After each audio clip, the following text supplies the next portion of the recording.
Welcome to my channel नानी की कहानियाँ। एक चिड़ा, चूहा और मक्खी एक साथ रहते थे। तीनों में बहुत दोस्ती थी। चिड़ा जंगल से लकड़ियाँ लाता, मक्खी पानी भरती और चूहा मियाँ खाना पकाते। तीनों अपना अपना काम बड़ी ईमानदारी से करते थे। एक दिन चिड़ा लकड़ियाँ चुनने बाहर निकला तो रास्ते में एक लोमड़ी से इसकी मुलाकात हो गई। इसने सलाम किया और हाल पूछा। चिड़े ने कहा, मैं लकड़ियाँ लेने आया हूँ।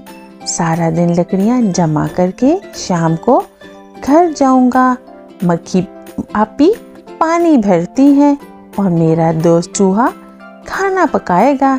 ये सुनते ही भी लोमड़ी ने कहा, लानत हो तुम्हारी समझ पर। तुम ऐसे खूबसूरत परिंदे होकर दिन भर औरों के लिए क्यों मुसीबत झेलते हो? देखो, वो दोनों तो चैन से घर बैठे रहते हैं और तुम यूं मारे मारे फिरते हो। इनसे इतना भी नहीं होता कि बारी बारी काम करें।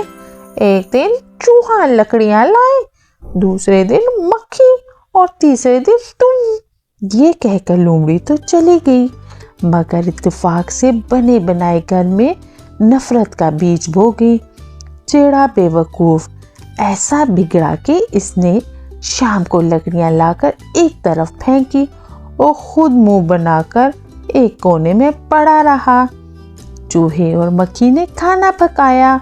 जब दस्तरखान बचा तो चिड़े को खाने पे बुलाया गया। चिड़े ने कहा, नहीं नहीं, मैं नहीं खाना खाता। मुझसे ये रोज रोज का धंधा नहीं होता। मेरी जान मुफ्त की नहीं है कि मैं अकेला ही बाहर के सारे काम करूं और तुम दोनों चैन से बैठे रहो। बड़ी तू मैं के बाद ये फैसला हुआ कि कल से चूहा लकड़ियां लाएगा, मक्खी खाना पकाएगी और चिड़ा पानी भरेगा।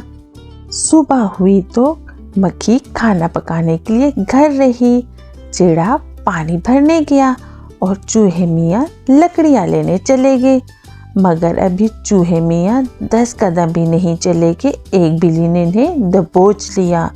चिड़े मियाँ पानी भरने गए तो इनका पाँव फिसला और वो कुएं में जा गिरे।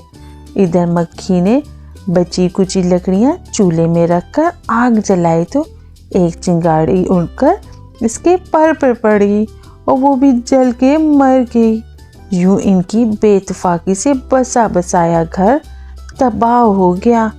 इसलिए प्यारे बच्चों कहते हैं, इत्तेफाक में बरकत है। ऐसी प्यारी प्यारी नानी से मज़ीद कहानियाँ सुनने के लिए हमारे चैनल को लाइक करें, सब्सक्राइब करें और बेल आइकन को दबाना नहीं भूलना।